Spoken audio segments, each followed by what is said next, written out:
last session. Now we have only women. Before we had only men, and now it's only women. So we were talking about inclusion models for social and solidarity economy. Throughout the morning, we heard about the importance of an essential tool for the solidarity economy so that we can act as an inclusion mechanism. And at IDNIAS, we often say that the economy is for everyone and it is part of everyone. So we are going to start with this panel. We have guests from all over the region. So I will tell you a little bit about them. And you can follow this broadcast online at gsef2021.org. And if you wanted to send a WhatsApp message or use Facebook, you would have realized that you couldn't do that. It's not a problem with your phone. It's a global problem, actually. We have to fix that, of course. But I would like to ask you all, um, with all of the energy provided by bread and coffee this morning, I would like to give a round of applause to our production team, our technical team that's over there. They have been making all of this possible. So I would also like to tell you that in our website, in the bottom of the website, we have a space for you to tell us where you're from, ask us your questions, make a comment. There will also be a space for questions from the live audience, but also questions from the people who are following us on social media, in this case, Twitter, and others. At our website, gsef2021.org, you can talk to us about the social and solidarity economy. And now we are going to talk about how it can be a tool for inclusion. So now I would like to introduce you to our guest today. We have with us Mercedes Carrizo, who is member of the Alfi project in Argentina. Thank you so much, Mercedes, for joining us today, and big hugs to Argentina. Alexa Sarmiento is also a part of the RIPES. It's an intercontinental network for social solidarity economy. She is located in Guatemala. And we have great luck because here to my left, we have Rocio Moreno Mendoza. She's Secretary for Social Development for the state of Quintana Roo. She's joining us. Of course, she lives in a place where there's beautiful sun and beautiful beaches. So we're very glad to have her here with us. Welcome. Thank you. And then from France, we also have Alexandra Velan, who is project manager for the social and solidarity economy and social innovation at the and the economic development center. So thank you very much, Alexandra, for being with us today. And Barbara Francini from Italy, she is in charge of project management for research at Eurice. Eurice is an European Institute on Corporate and Social Companies. So we are going to have the pleasure to listen to what they have prepared. We will talk to all of them about this wonderful topic, social and solidarity economy. And once again, please follow us on social media. It has required great effort to organize this hybrid event, but it is all worth it. So first, I would like to give the floor to Barbara Francini from Italy, who is going to give a brief introduction about this very important topic, inclusion models for social and solidarity economy. Go ahead, Barbara. Thank you very much. Good morning, afternoon, evening, everyone, depending on where you are located. First and foremost, I would like to thank the GSEP Secretariat and the INAIS for the invitation to participate in the Global Forum for Social Economy, GSEP 2021. It is a great pleasure to be with all of you today and also having the opportunity to be a part of the forum's organizational committee. So it's very interesting to see how this globally relevant event is a result of the commitment and effort of many people around the world with different profiles, levels of expertise, and they all share a common goal, which is to contribute to the creation and promotion of strategies towards a more environmentally friendly, just, and inclusive economy. I also think we should acknowledge specifically the INAIs and other institutions in Mexico. They have worked tirelessly to carry out this forum in a hybrid format with such a great and inclusive agenda. I work for the European Institute on Cooperative and Social Companies, EURIDSE, for its acronym in English. And we are located here in Italy.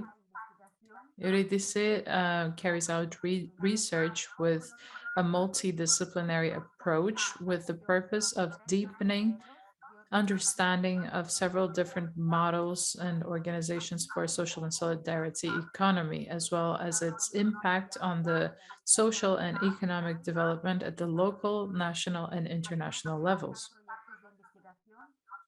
Besides research, we also have training and follow-up activities with organizations in this sector. And we provide support to institutions that acknowledge our value and want to contribute. GCEF 2021 is a great opportunity to remember that during this time of crisis and instability, the social economy is an efficient way to promote justice and social inclusion in all regions around the world. Social and solidarity economy could have a very important role for the construction of the economic and social sector affected by the pandemic, paying close attention to those who are most vulnerable, and also looking at the resources available in local communities. And we know that this will not be only a few courses available, but also values and models that can be created, as well as tools and stakeholders. The studies that have been carried out at Eurydice show that there are great comparative advantages between organizations that work with a social and solidarity economy. The level of income in the society is higher, and they are capable of identifying, interpreting, and looking for solutions for the problems and alternatives to meet the needs of the people, as well as using available resources correctly. We have also seen that Mexico City has a well-articulated plan for the promotion, creation, and strengthening of social and solidarity companies. And due to its distinct characteristics and its comparative advantages to choose to solve economic and social problems all around the world, we are creating legal frameworks and political strategies in order to promote the development of social solidarity economy. These frameworks and strategies are based on joint action among the governments and representatives of civil society, as shown by the participation of professionals in social solidarity economy, representatives of the government at the local and national level, representatives of international organizations, and researchers and students who are also contributing to the development of this farm.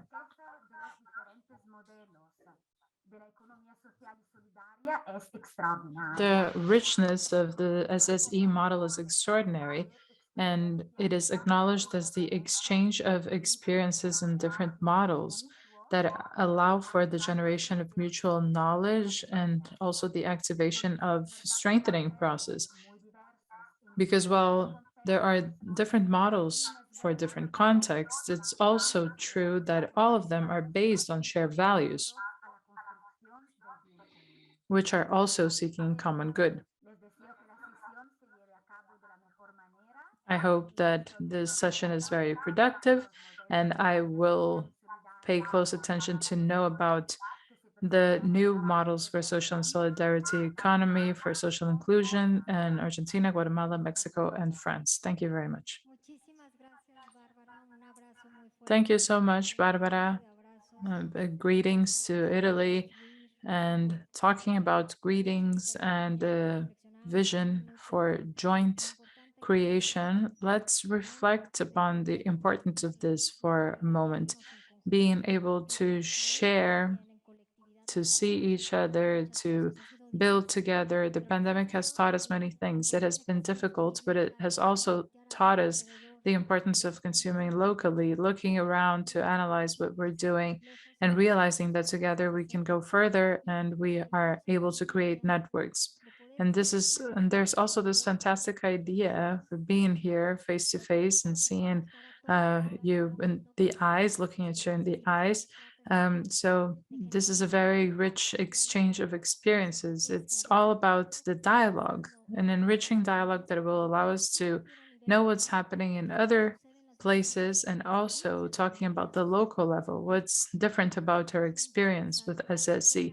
Inclusion is essential, mainly in Latin America. And it's the first time that this forum is carried out in the American continent, in Mexico. It's a door to the region. So, what can we do with inclusion? How do we bridge the inequality gap that exists in our region? So now I would like to start with an essential question for the first round. We are going to have two rounds of questions, and then a Q&A, and afterwards we will have a round of conclusions. So we would like you all to please participate as well. We are going to address the how. The topic has been presented, but now we must talk about how. The first question is, how can SSE contribute to the achievement of more inclusive societies? In the first round, we'll have our panelists. They will have around 6 minutes tops. We're not going to follow an alphabetical order, but we are going to start with Argentina. So go ahead, Mercedes Carrizo. Please tell us about the experience in Argentina with more inclusive communities. Go ahead. Hello, good afternoon, good morning, good night to everyone. My name is Mercedes. I am part of the project Comarpin. I am in the province of Santa Fe in Argentina. First and foremost, I would like to tell you about how SSC can contribute to a more inclusive society. But first, I would like to provide some background. Starting in the 1970s in Argentina, there was a movement of indigenous peoples from one area to another. Some communities in Santa Fe are made up of immigrants come from province of Chaco in the north of the country, and they come from two very vulnerable communities. The first members of these communities reached Santa Fe in the 70s, and they have suffered due to the economic restructuring that affected the agro industry in our country. And this was made evident by the loss of jobs in cotton crops, which made the indigenous communities migrate from where they lived. In 2010 in Argentina, the census included in their specific questionnaires some questions to know about original communities in Argentina. In the case of our province here in Santa Fe, the results showed that 48,000 people that come from original peoples in other provinces with the Com ethnicity. Around 30% of them are represented in the province, which is the highest original community representation that we have. So Comalpi was created in 2018 by the Mutual de Solidarios in Argentina. And so there are communities located in two different neighbors in the north of the city. They are very vulnerable populations in two neighborhoods. The communities are very interwoven, so it is impossible to think about taking action with only one community. We always think about both of them.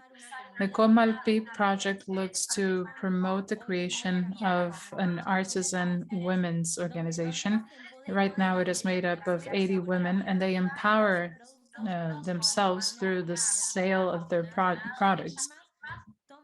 It's a self-managed system where they make all the decisions. The community is based on the women's work, and most of them create palm tree leaf uh, handcrafts.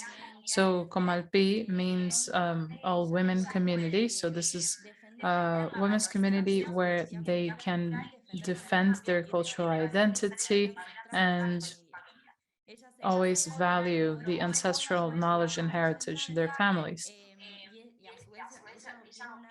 The work that they do is sustainable, and they also have just income. They receive just income because of their work. The project is aligned with the Sustainable Development Goals. We want to reduce gender equality, reduce inequality in general, ensure that there is sustainable production, and have an inclusive society. We want to promote social inclusion for women from this ethnicity by implementing new practices to strengthen the productive process with SSE and also reducing gender inequality. We also seek to empower women's role to promote their technological, commercial, competitive, and transformational capacities. Um, we have made sure that the project is based on these practices from Com community. They take into consideration all of the specific characteristics of the community. Economic and cultural practices can be different, but they are united in the same place, and we exchange knowledge in a productive way.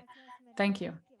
Thank you very much, Mercedes. We are going to continue speaking about this experience, and we'll also touch on the importance of empowering women. Now we will travel over to Guatemala with Valesca Sarmiento, who is also part of the RIPES.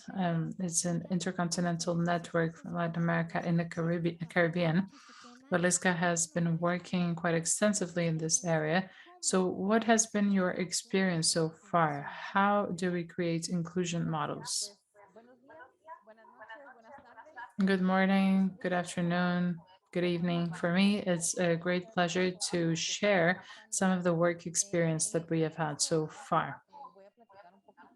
To provide some background about the work, I will talk to you about the solidarity economic circuits. Many countries participate in it. There are 8 countries in this movement, in this commission. So in 2020, we worked out how to create systems like this for economic activities. And this also varies from country to country. So we decided to create a system. In the case of Mexico, we had the REDME, the Mexican Network for Community Trade.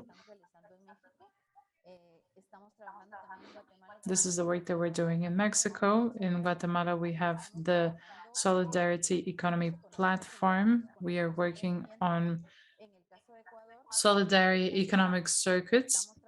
We also have the MESE and agro-environmental production and training producers. In Peru, we also have the just just trade commission. So we talk about different services and utilities that are essential and how to provide them. In Chile, we work with the Guaymapu network, mainly for food sovereignty and healthy eating. In Argentina, we are also working with Guaymapu. We focus on housing. In Uruguay, we work with the coordinator for solidarity economy there. We focus on cooperatives and we do great work in this region. In the Brazilian Forum of Social Solidarity Economy, we're also working on cooperatives and value chains. So the agro agroecological cotton initiative that we have. So there are 8 countries that make up the group to create systems that are useful to manage these experiences. And so last year we had economic circuits, as we call them, in all these 8 countries. And we wanted to address 4 important topics, which in our opinion are the dimensions that make up social and solidarity economy. So all of the countries that are participating in the economic circuits are somehow connected. The idea, first and foremost, was to have the same context for everyone, so that we should share a language in Latin America, because somehow our context is very similar, and we realized that when we were creating our systems. So during this process for system creation, we identified the cultural and environmental aspect, exchange of goods and services, public policies, organization. All of this was very important for our circuits. The technical support was also an important part of it, and human relationships and social exchange also needs to be addressed. Some characteristics that we identified in our project, and all of the countries somehow share this, and we are working in every single region, is that we share a vision, we share a perspective. We are all willing to work together and get connected as a network. We all have solidarity principles that are being adopted to ensure good coexistence and well-being.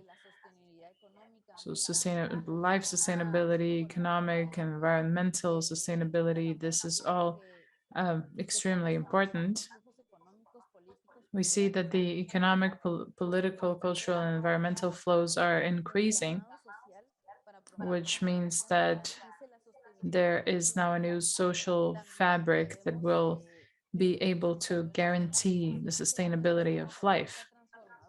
In our process, we also reached a transformational proposal to promote a separation from capitalism and traditional markets. We also realized that we have intercultural projects that value knowledge and ancestral heritage. So we believe that through that we can recover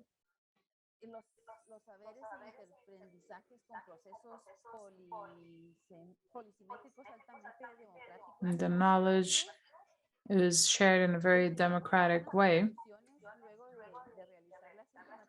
We reached some conclusions after the systematization. We believe that one of the conclusions is that work processes have been consolidated at the local level, which is very important because we foster the inclusion of women. And this kind of work has made it visible that a great percentage of the people working in this circuit are women. So this allows us to include women on the productive side, and consumption as well. We also understood some processes that also have to do with political willingness.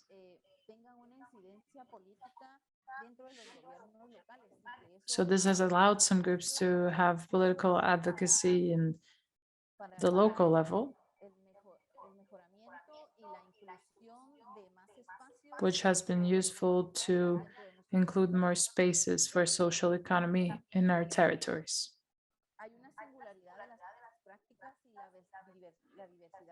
There's also a unique characteristic in our practices and diversity of our territory, because we realized that in our 8 countries, we have diversity in territories, but we share many things.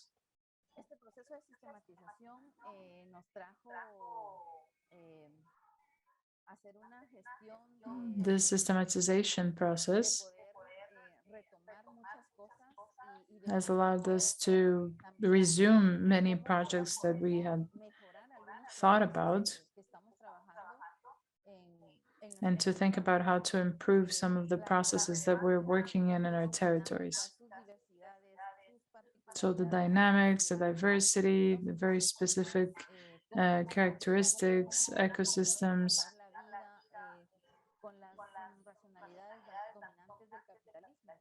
and how we can get away from capitalism. This is one of the main initiatives that we are striving to develop. So this is just a summary of the work that we are doing with this commission, where we are present in 8 countries. And with the systematization that we had in 2020, we hope to have actions and strategies that will allow us to improve and include more people in this process that we're working on.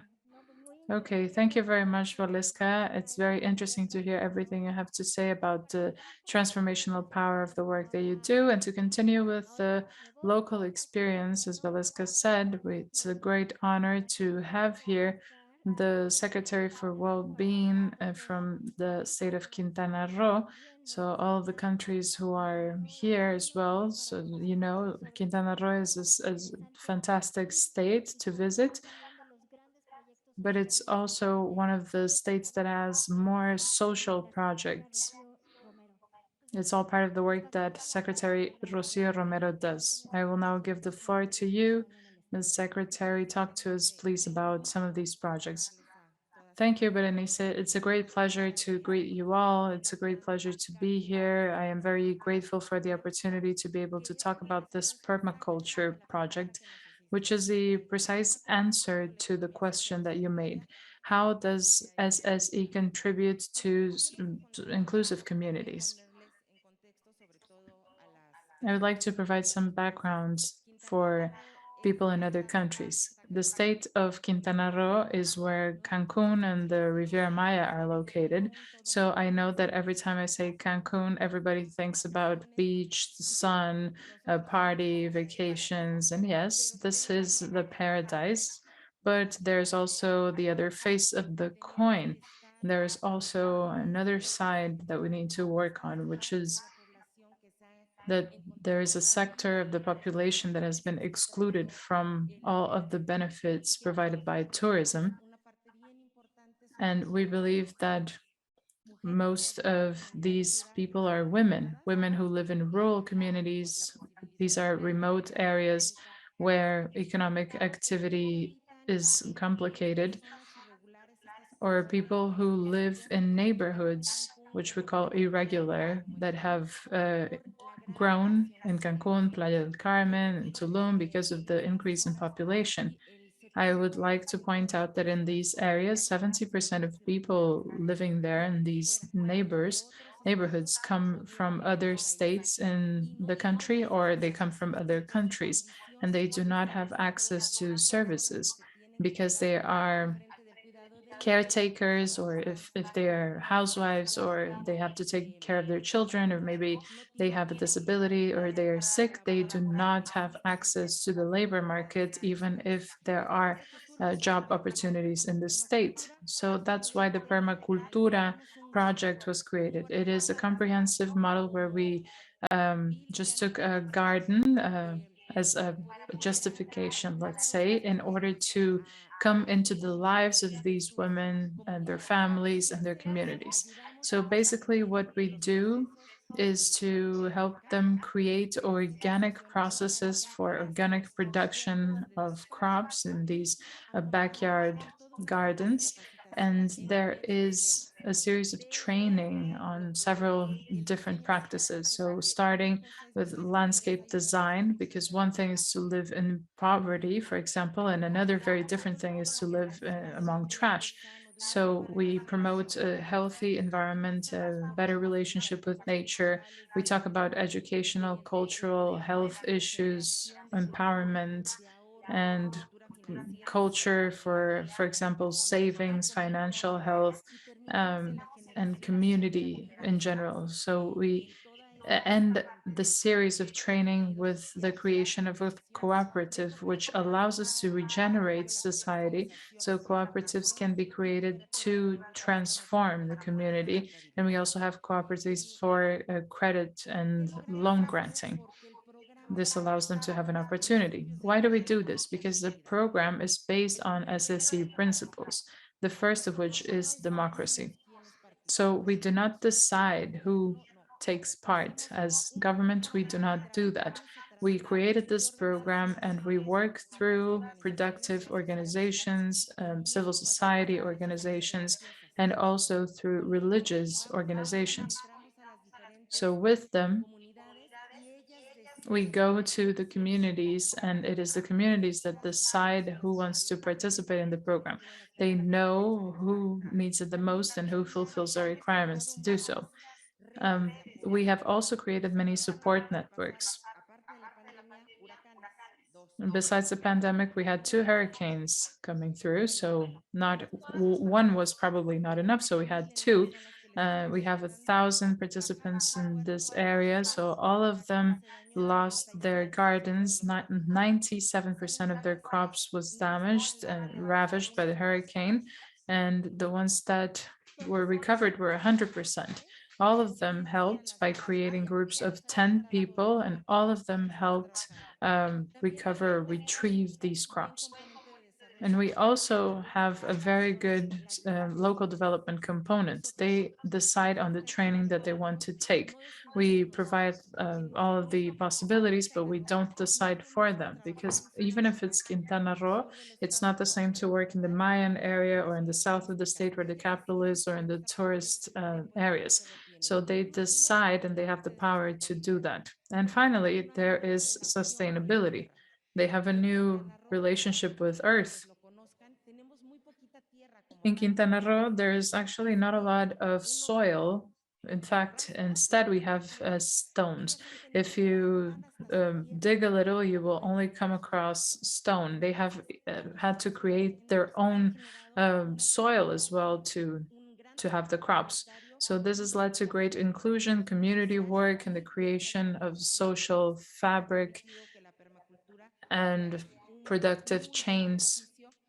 So permaculture has become a great example of community work and social inclusion. Thank you. Thank you very much. As you can see, Quintana Roo is not about Cancun. Everyone needs to go to the beach now and then, but we should also look into all these interesting projects. So now we are going to cross the ocean all the way to France. Good morning, Alexandra. Alexandra Villand from France is a project manager for more than 10 years for SSE, Social Innovation, and the Department of Economic Development for Toulouse. Toulouse is located in southern France. So go ahead, Alexandra, please tell us a little about what you are doing in Toulouse. Good morning. Thank you very much for the invitation and the organization and for sharing your experience. This has been very interesting. I am going to talk about an innovative promotion, an innovative project in France, and an organization that's called the Agency for Socioeconomic Innovation, and it's called Avis. In 2010, it has created a very innovative project with several different regions. It's based on experimentation, and it's based on a need in the Southern Territory to have a structure for the social and solidarity economy. So the way that it works is that the teams from the organization have a network of partners in the organization made up of inhabitants and technicians, and they try to identify the needs of the neighborhoods in the city. And this has to do with food, mobility, and energy, poverty. But in general, it's just a little bit of that. There is still social, environmental needs. So, all of us, considering these needs, will try to find an answer in the shape of a social and solidarity economy structure. We will work to create a new business model based on social and solidarity economy. To give you a concrete example, we are working in a neighborhood in Toulouse, low income neighborhood. It has over 60% unemployment with many difficulties in terms of food access. They don't have access to healthy organic food products. And the inhabitants of this neighborhood approached us and they told us we don't have access to quality products. We don't know what to do. We cannot cross the whole city just to find food. It's extremely costly. So, what we did was group them together. We approached agents from the municipal government with representatives from the community. We sat them down and we tried to understand their problems. We tried to understand what types of business models could be helpful to them. In 2018, we decided to create an association called FROC, which is a network of responsible purchases. And the idea is to be able to purchase products in bulk. That way, we avoid waste products and we can find access to higher quality products. We approach local organic producers, and this is done through volunteers, so there are no intermediaries either. And that really shows a lot of solidarity. That's how has contributed to the local community. They can also make their orders online, and then every two two or three times a week they bring the products to the community, and they bring them to one place and all the families can go pick them up. This is just an example of a case of social and solidarity economy. Another example was a women's initiative, also in a very vulnerable neighborhood. There were women entrepreneurs who were seamstresses, and we found that many of these women had a hard time finding formal employment. We wanted to help them have access to a better income by providing this service and so that it would be profitable for them.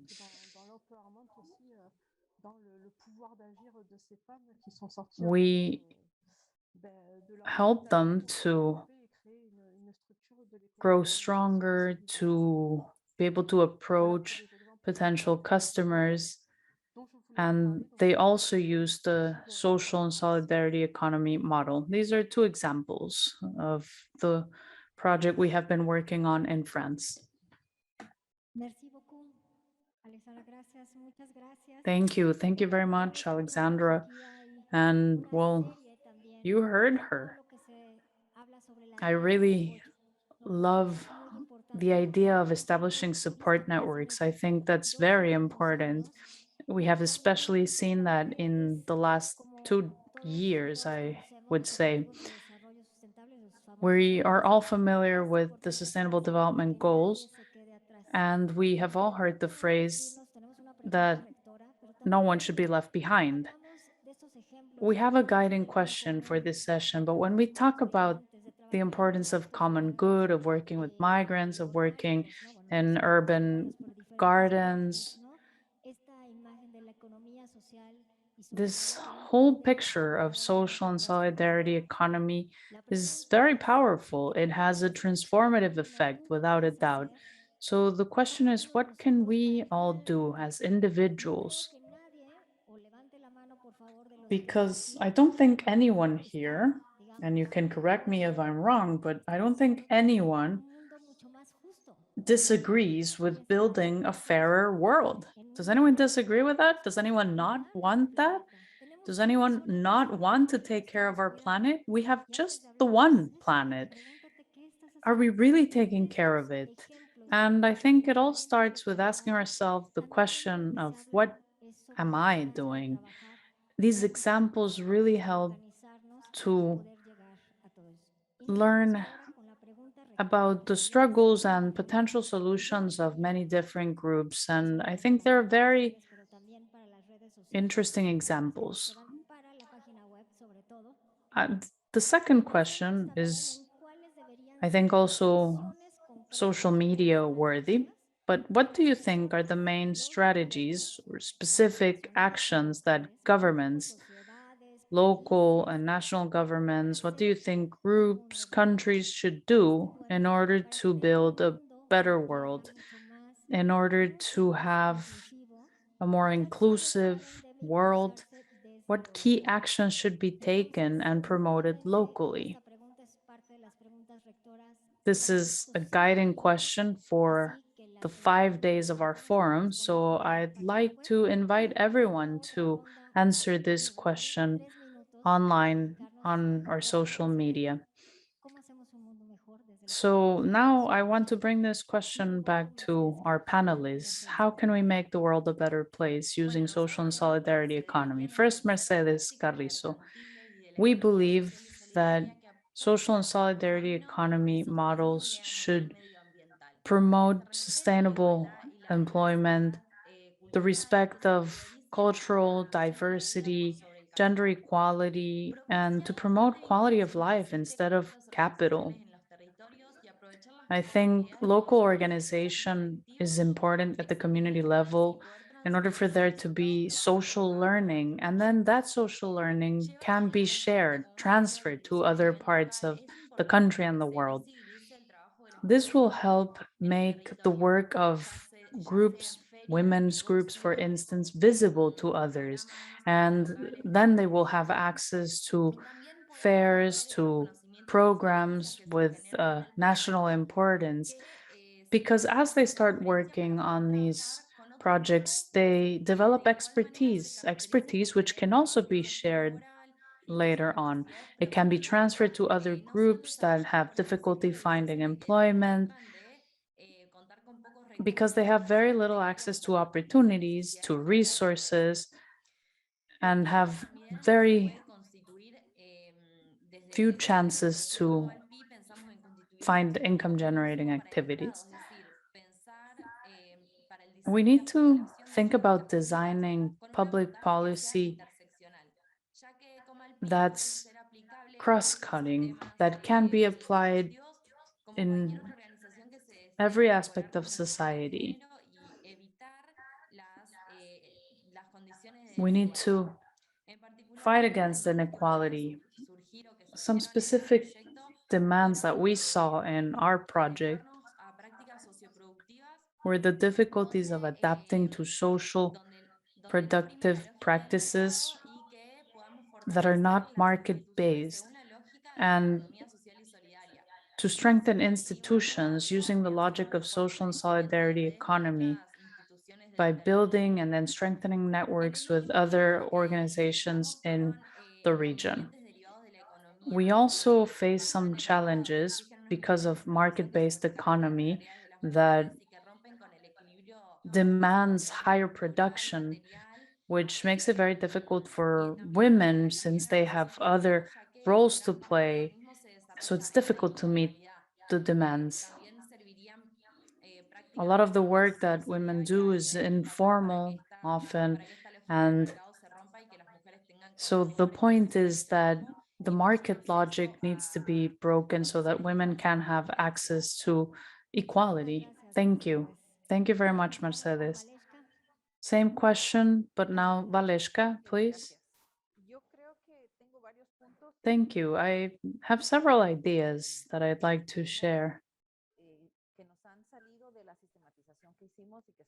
After we systematized the work that we did, we came to many conclusions that we believe are relevant to promote local actions.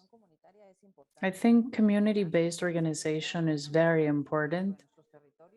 That really helps us to do advocacy work in our territories.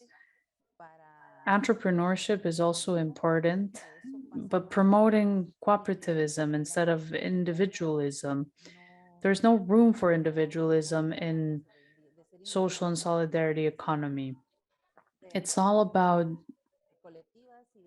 coming up with actions that can improve the collective, that can improve society. It's important to diversify economy in every region, I believe, to prevent inequalities from growing even further.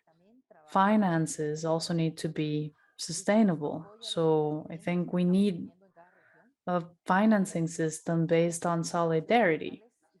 Some local actions that we have been promoting in Guatemala specifically are establishing partnerships with universities, with governments, with ministries. That has been very helpful. It has contributed towards creating a network of knowledge, of learning, of strategies that improves the work that we do. Partnerships are essential, in my opinion, wherever you're working. Promoting local economic development is also very important. We need to find competitive advantages and the unique characteristics of every place in order to strengthen local economy, to promote job creation locally, and promote the inclusion of women. I also believe we need to work harder on education to promote values like solidarity, reciprocity, social justice, and mutual support. That would be my summary, considering all the work that we did to systematize the social and solidarity economy circuits in the areas where we have been working. Thank you, Valeshka. Thank you. I would actually sum it up in 4 points. First of all, listen to local wisdom, to local knowledge. Be flexible when creating public policy. Public policy has to be public, and that implies social participation when defining goals, when defining the ways in which you work. And it's important to have differential policies because we are all different. Our economic realities, our social contexts are all different. So we cannot come up with one size fits all policies for different realities. It doesn't make any sense. I also believe, as Valeska said, that all levels of the government, research institutions, civil society organization, everyone has to participate. That is the only way to promote development.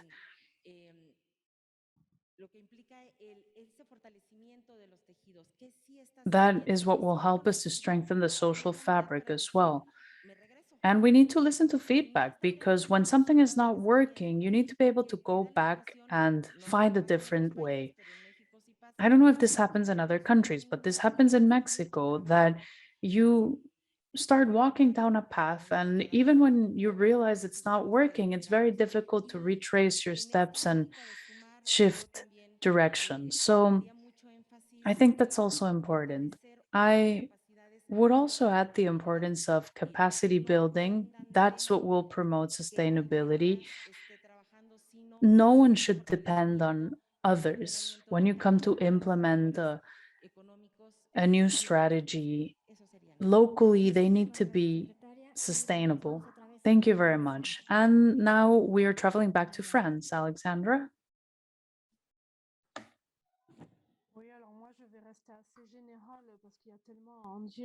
Yes, well, I will be very general in my conclusions because I think there's too much to say. What we can all agree on is that we need to find a new economic model, a new economic logic. We need to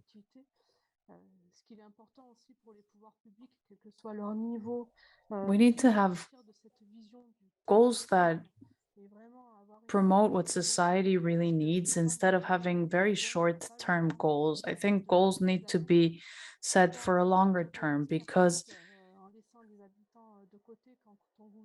the plans that we have sometimes don't really go beyond the immediate needs. And that makes it harder to trust the collective knowledge that humanity has. I think education is important as well as collaboration. We need to avoid competition and try to promote cooperation. Earlier, someone said, I don't know why, when we are growing up, they don't teach us to communicate in sign language, for instance. And I believe it's true. Why not learn different ways of communicating, different ways of approaching others? That would be a shift in paradigm. And I think it would only promote to our social wisdom. Thank you very much, Alexandra. And now I would like to make a very brief summary before moving on to the questions. Oh, perfect. We just have Honoré here from Africa. He was having some difficulties with his internet, but now we have him with him. So maybe I can ask you the two questions very briefly. Do you know where Honoré is coming to us from? From Ivory Coast. And I'd like to welcome you, Honoré. He is a researcher and professor of the University Félix Houphouët-Boigny. I am sorry for my pronunciation, but there you go. I'm very happy that you were able to join us in the end.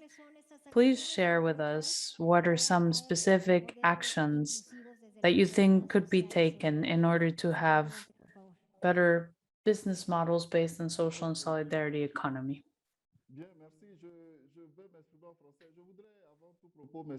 Thank you. Thank you very much. I'm sorry about coming here so late. I was actually confused about the time. I'm very sorry, but I'm here now. Okay, so let me jump directly into the discussion and let me think about what I could add. I don't know if I have time to talk about all the topics that I'd like to talk. But first of all, do you have simultaneous interpretation available? Yes, yes, we do. Go ahead. Okay.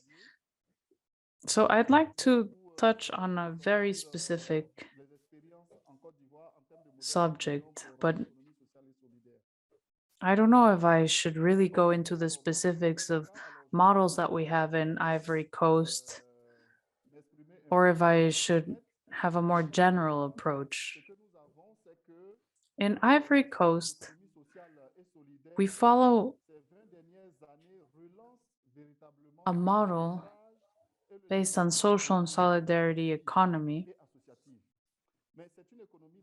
by trying to develop collaborative work and associations for community participation. This is what we work with all the time.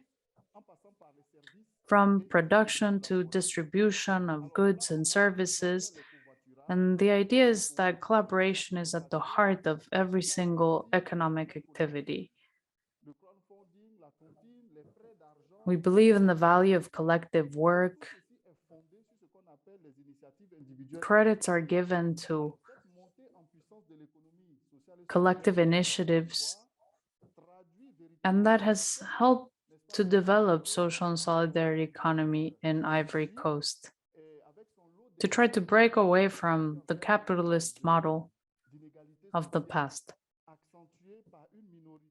We do see a lot of social injustice, a lot of social inequality, a very wealthy minority and a very poor majority. But through social and solidarity economy, I think we can revert that through circular economy by establishing a different model that promotes social innovation. I think we will be able to face the crisis that we are facing now. Because if you allow people to participate, they feel useful. And well, just as a very brief summary, that's what I wanted to say. And as I hear more about the discussion, perhaps I could contribute with something else. Thank you. Me ganó. Pensé que, bueno. Bueno, pasaremos a la ronda. Normalmente aquí, bueno, vamos Thank a you. pasar algunas conclusiones, pero yo quisiera también tomar Before we algunas go to our preguntas conclusions, I'd like to take some questions from the audience.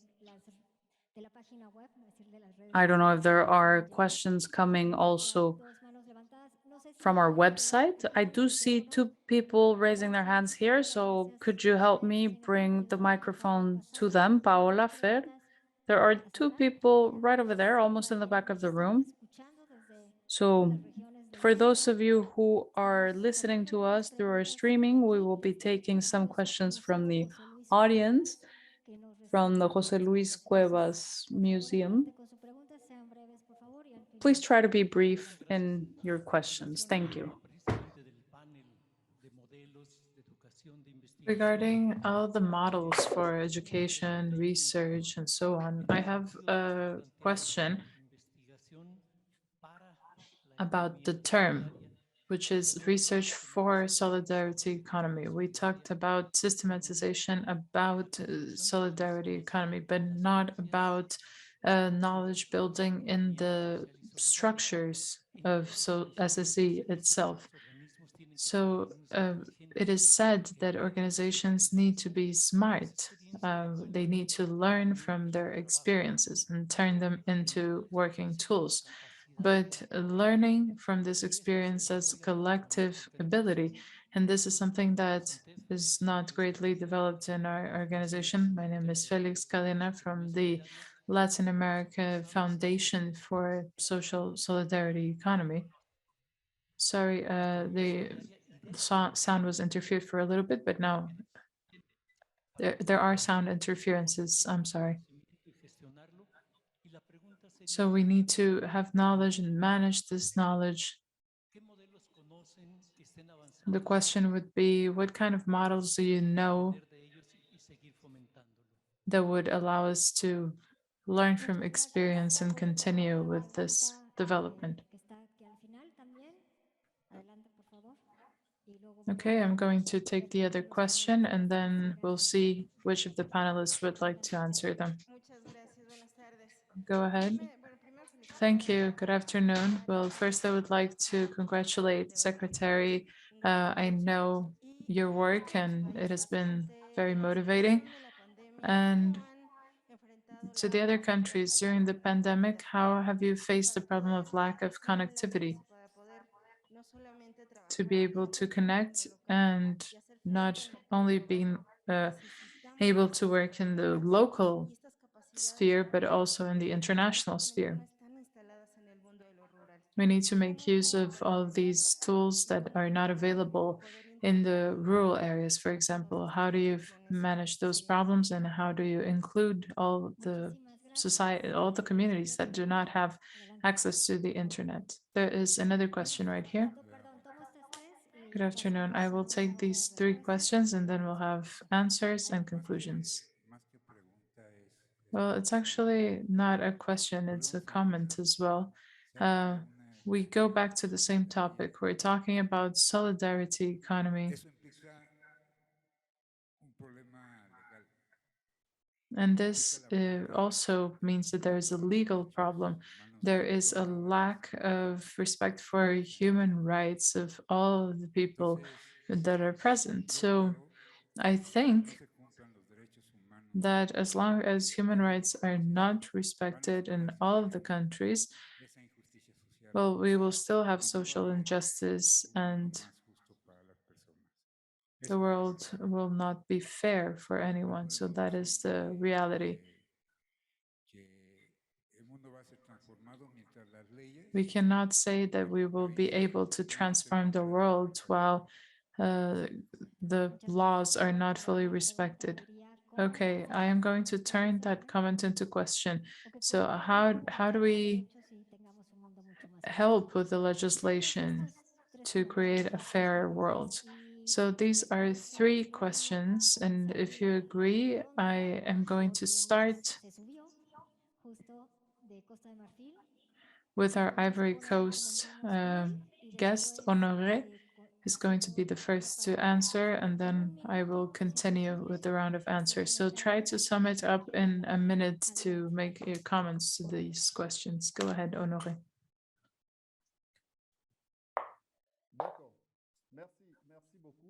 Okay, thank you. Thank you very much. Well, for this question about the laws and how they can collaborate, I think that first and foremost, it's important to know that social and solidarity economy is based on the principles of knowledge, but also the growth for the growth is not the goal in itself. It's evaluating the space for social and solidarity economy to achieve the goals that society wants to achieve. So in this paradigm, this will help us collaborate to find the the people who actually need these more equitable and more and fairer laws, because these are the needs of the population and the grassroots. So we need to have a connection to connect to reality in this case. So there is a disconnect between the laws and the needs of the population. Laws need to meet the needs and address the concerns of the population. So there is a lag in that regard, and there is always a lack of balance that perpetuates social inequality. Therefore, it is necessary to truly work very hard in order to create laws that are adequate.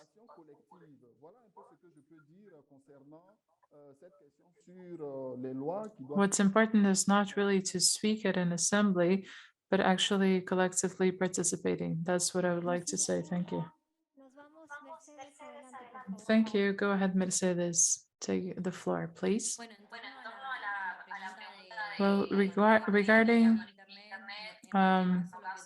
bandwidth and internet connection, the problems caused by COVID-19 was that the artisans who make up the project get the raw materials from another province. So because of the pandemic, they did not do their work. It was not possible for them to do that, and they therefore could not have any income for a week or a month or more than that. So what we had to do was to request the state's help and to try in many different ways to get help from the state to prevent them from starving or from not getting any income whatsoever, and to allow them to work as well as they could. So internet connection for them was non-existent. In this case, we still don't have internet connection, but as project coordinators, what we did was provide our support whenever it was possible. We carried out visits, we took them everything they needed, resources. So we took them educational materials. It helped with caretaking and also virtual schooling for the children who were not able to connect. And we tried to help them in their daily lives to make it easier for them. and to prevent them from getting caught in the lack of connection caused by the pandemic. Mercedes. Adelante, Valeshka. Thank you very much, Mercedes. Go ahead, Valeska. In the specific case of Guatemala, answering the question about what happened with the pandemic, in Guatemala, we work with agroecology. So for us, the pandemic was quite favorable because the growth in market was of 50% more than what we had before. Because these groups are located in areas where people seek to eat healthily. So this was favorable for us, and we helped collectives to create databases, to create networks, to connect with raw material producers, and to finally get the end product that we were looking for. Our group also, the women and the participants also have social media, so they sell on social media, and producers also have crops at home in very small spaces. But for example, one of our producers sells 7 different products that can make up a basic, a staple basket for a consumer. So we launched a campaign for healthy eating, and that would only be possible with food obtained from that source. So for us, it was positive, and we created several different mechanisms and strategies to position ourselves in virtual spaces and face-to-face spaces whenever it was possible. That's what we did. Muchísimas gracias, secretaria. Okay, thank you. Thank you so much. Go ahead, Secretary.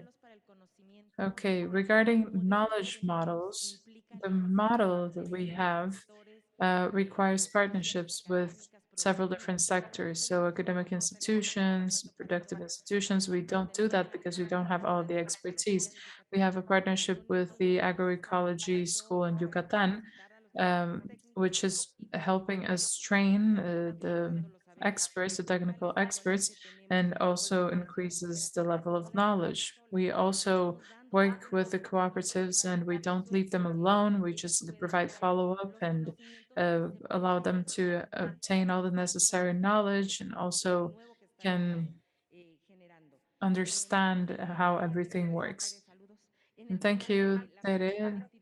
It was nice to hear from you. Regarding lack of connectivity, I think that this was the only advantage of the pandemic for us, because gardens and crops are in the home, so it was not a problem. The crop was also a source of stress relief for the families. In many of the families, well, 97% of income comes from tourism. So we went from more than 100 flights per day to less than 20. So the impact on tourism was tremendous. And crops in this case were useful for even like family integration, relieving stress among people. And it was better to work on the little garden or the crops than to stress about other external factors. So it was very helpful in that sense. Go ahead, Alejandra. Yes, I would also like to talk about the consequences of the crisis. In fact, we have many local associations for SSE, which organized, fortunately, in fact, it was lucky that we have access to civil society and other associations. They went from door to door. They went everywhere with their computers to train people. We also have a cooperative by Camry, which made cars available for medical staff and healthcare staff in general. So all of these were initiatives that were based on the pandemic consequences.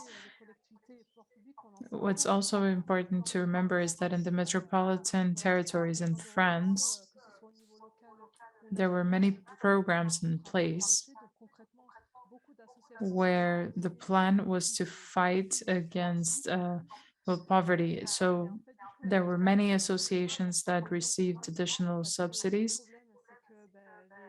And now the question will come up at this point, because the issue is that inequality and exclusion has increased. So there are very severe social consequences, and all of the recovery plans have been interrupted already. So I am worried about what will happen as of now when subsidies stop being given and poverty continues to increase. And the number of homeless people living in the streets has also increased. So I am asking myself, what is going to do now? What is going to happen now? Thank you very much, Alexandra. I think that we have realized through our participations in Europe and Africa and Latin America, sometimes we think that in countries in Europe, for example, there is no inequality. We think that everyone lives well, that there's more social justice, which might be the case, but we are also hearing about the opposite. We are hearing about how it's all connected to a mentality model. So I am just going to briefly sum up some of the things that our panelists talked about. And these were comments or things that they said about actions that should be considered in order to create a much more inclusive model and have more tools. So first, we must talk about something that's fundamental for social economies, the need to prioritize individuals before capital. So this is the first thing. And then social fabric, local knowledge, social participation, strengthening capacity development, the essential creation of partnerships with all sectors, collaborative work, local and social development, considering that every time we carry out an action or we decide about a project, we must understand the social and environmental impact that our actions generate, having much more flexible and diverse public policies. Social justice is definitely a need that must be addressed in all of our regions, and it is very important to have cross-cutting policies on social and solidarity economy. Education was also an important topic. How can we start educating people since we are very young to understand what the principles of SSE are since a very young age? And Alexandra also said that she doesn't understand why, since we are very young, in the work that we do, they teach us about competition. Why are we not taught about collaboration? Why is there a need to compete to be successful? It's indispensable to shift paradigms. We also had a comment from Honoré about how collaborative economies are anchored on society. And I like this because SSE is actually about that. What we do at GCEP is to bring perspectives from several different regions, and it doesn't matter what the territory is, what the accent or the language that's being spoken is, there is something in common. There's something we share, and it's all related to the principles of SSE. And it is those principles that we want to uphold in every single sector. This is what drives us. So, what drives you? This is a question. And to conclude, we are going to have a final message from our panelists. I think the time flew by in this session. It has been wonderful. And the producers always tell me that I add things on the spot, but I would like to tell you about an activity that sometimes we do in some interviews, and I will try to do this. I will tell you a word, and you have to answer with a word that comes to your mind when I say this word. For example, if I say to the Secretary Mexico, what does she think? She says solidarity. Okay, so this is going to be a round of flash words for our panelists. I'll tell you a word and you tell me the first thing that comes to your mind. Mercedes, the word to you is work. Reducción de desigualdades. Si me ponen la Reduction of inequality. por favor. Gracias. Valeshka, Thank you. Balishka, sustainability. Igualdad. Equality. Perfecto. Secretaria, bienestar. Secretary, well-being, trabajo conjunto. teamwork. Bárbara, buen vivir. Barbara, good living. Responsibility. Otra vez, Bárbara, no te escuchamos. Sorry, Barbara, I didn't hear what you said. Buen vivir. Responsibility. Okay, well-being, responsibility. I love it. Honoré, Economía. economy. Économie, pour moi, c'est la Economy for me is feasibility and La equality. viabilidad y equidad cuando dice economía. Okay, okay, equality and viability. Y Great, Alexandra, la perfect. palabra es And local. Alexandra, your word is local. Moi, je dirais pensée globale. I would say a global Lo mindset. local a lo global. Okay, I love it. From a local to the global level. Now let's move on to the conclusions. You will have 3 minutes to give your final message to this wonderful panel. And this is an opportunity to talk to us about how to create an economy where we can all grow. So I am going to give you 3 minutes. Now let's start with Argentina. This wonderful day. Mercedes, what's your final message? Well, I think that teamwork and joint efforts are essential to have a knowledge exchange and so that all of the stakeholders can participate.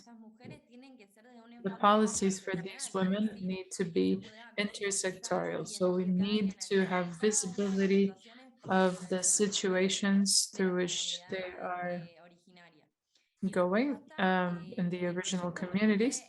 And the idea for the project is to address comprehensively the set of inequalities that can be identified with the purpose of finding multi-dimensional solutions which fit into the SSC principles. Our proposal is to implement new practices to strengthen the productive processes for women in the community and reducing gender inequality, which they have to face on a daily basis. Our practices based on SSE should also be guided by ethical principles, reciprocity, and the economy is part of a society. It's not part of an external factor, it's about humans. We believe that social economy means that there are experiences where social bonds are prioritized over accumulation of wealth. Thank you. Okay, thank you, Mercedes. Now, Valiska, you have 1 minute to conclude. Thanks. Well, just to sum up, this is a work that we need to continue doing. We need to continue to include more and more people so that they can participate in all of our SSC efforts. I believe that in the previous panel, someone was talking about whether this was a dream, if it's something that's unachievable. Sometimes people laugh about what we address in SSE. Well, we're going to keep doing it anyway because it's a fundamental change that needs to be made, and we need to retrieve the ancestral culture, and SSE will really drive change in the world. So we are going to continue doing it, even if we still have to work with governments and the educational sector for the inclusion of women and doing it all. We are going to continue that work. So we still have to work very hard. And I would like to thank GSEF because it's a space where we are able to work, to have an influence, and to drive change. So this is our conclusion. And let's continue doing the work that must be done. Thank you. Thank you very much, Valeska. Go ahead, Secretary Rocio Moreno. I think that this inequality and exclusion challenge was already very interesting and quite big, but the pandemic has made it very clear that if we don't come together, if we don't create networks, and if we don't work in as a team with a shared goal, it will be very hard for us to make any progress. So SSE is a very good option. It is, at least in our case in permacultura, it does not only help with the economic side of things, it also helps us decrease violence, which had also sparked during the pandemic. So I believe that we can only move forward if we move together. Thank you. Go ahead, Honoré. Merci. Oui, merci. En fait, Yes, thank you. merci. Je voudrais également m'inscrire dans la même I veine would que also like to le précédent. subscribe to what the speaker before me just said. Solidaire, naît ou se We need développe to have a social and solidarity commitment, and under this crisis context with this dominant capitalist model, comme le pavé dans la mare pour essayer de rendre SSE tries to create a fairer and a more equal world and to decrease gender differences as well. le capital parce que on sait So we need to seek fair actions for everyone. We need to have more human relationships, not based on capital, because capital has already made clear what the limits are, what the restrictions are. We're talking about fundamental principles. nous avons l'entraide, nous avons la solidarité. Voilà.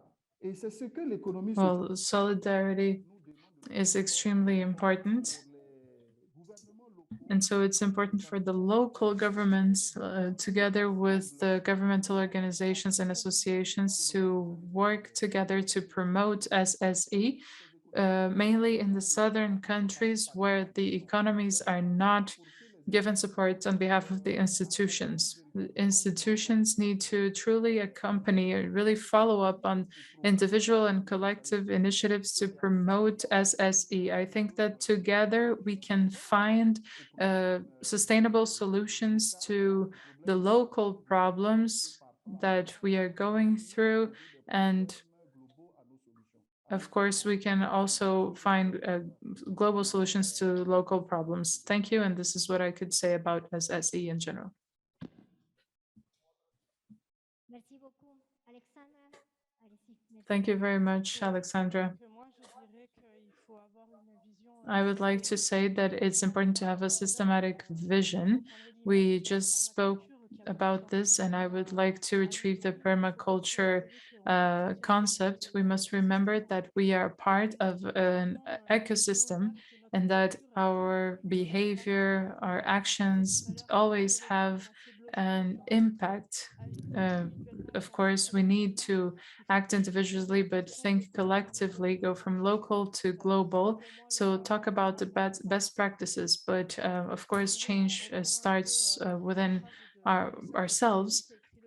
Saint-Exupéry wrote The Little Prince, and we know that you don't see, you only see with your heart.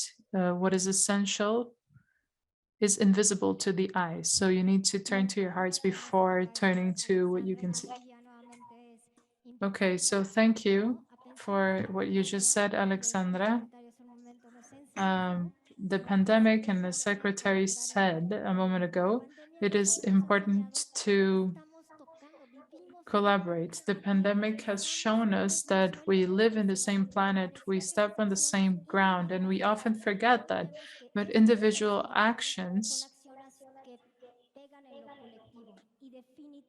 affect the collective. So this is about inclusion. It is all about our outlook. What is our opinion about those who have less? How do we help them? How do we allow them to help us? What is our outlook? So I would like to say that without a doubt, all of us here, each and every one of us, in our own countries have a great transformational power that is closely related to our principles. And this power is also related to capital because we all have capital. It's only a means for transaction. So the question is, how do we put it to use? How do we decide to consume? How do we decide to act? And this daily power that we have this power every single day because every single day we consume something. This is power that's in your hands. So think about SSE as your economy for daily life and through your daily actions. Taking care of the environment is done every day. Taking care of someone who's next to us needs to happen every day. We should not only include people from a public policy perspective, even though it's very important, it needs to start with ourselves, with our home at the local level, and it can reach the global level eventually. So it is an economy where together we will go further, and together we will have this economy where we can all achieve great things. It's a social economy for everyone. Thank you. Thank you so much. Thank you for the representatives in Africa, Europe, Alexandra, Valeska, Honoré, the Secretary, for being here with us today. Thank you, everyone, for being here. Thank you to all of the participants here. The agenda is not over yet. We still have more sessions. And thank you very much for everyone who has attended this great event. Thank you very much.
guerrear. Guerrear.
Estamos aquí, donde todo hace sentido, en este lugar lleno de historia, de grandeza, nuestra casa, donde hace más de 7 siglos inició todo, nuestra gran Tenochtitlan.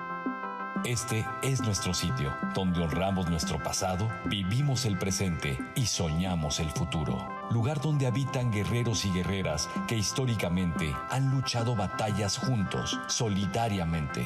Ayer, la historia presentó un reto sin precedentes que marcó nuestro camino, pero hoy nuevamente nos unimos para levantarnos como lo hemos hecho siempre. Porque la Ciudad de México está más viva que nunca y su corazón late intensamente, con toda su magia y esplendor. Una ciudad lista para recibir a nuestra gente y a nuestros invitados con toda seguridad, para crear en ellos experiencias y sensaciones únicas que nunca olvidarán. La Ciudad de México es un lugar consentido y que consiente a quien la visita, porque puedes respirar una ciudad que tiene nuevos pulmones, con parques y áreas verdes recuperadas que hoy son admirados en el mundo, con espacios sorprendentes que han cobrado una nueva vida. Ciudad de México, un lugar donde se observa y se aprecia el arte, la cultura, cuna de tradiciones, lugar para mirar en la historia y para observar la modernidad y visionar el futuro. Estamos aquí donde el gusto por nuestra gastronomía no tiene límites, lugar de sabores, texturas, aromas y colores. Una ciudad hospitalaria, con tacto para atender a nuestros invitados como se merecen, con el mejor servicio, amabilidad y calidez. Una ciudad segura que gracias a un eficiente programa de vacunación prioriza la salud y la seguridad de todos. Estamos aquí donde el latir se escucha a través de los sonidos, el de nuestros habitantes, el de las calles, los parques y rincones, los espacios que marcan el pulso de una ciudad vibrante. Ciudad de México, una ciudad donde todo hace sentido, que se mueve, que no se detiene, movilidad de clase mundial que llega lejos y alcanza un nuevo destino. Sean bienvenidos a la ciudad que lo tiene todo y que hoy se reactiva con el impulso de su gente. Esta es la capital cultural de América, la capital de los derechos y la innovación, una ciudad que vibra, late y se siente, una ciudad segura. Visita la Ciudad de México. Gobierno de la Ciudad de México.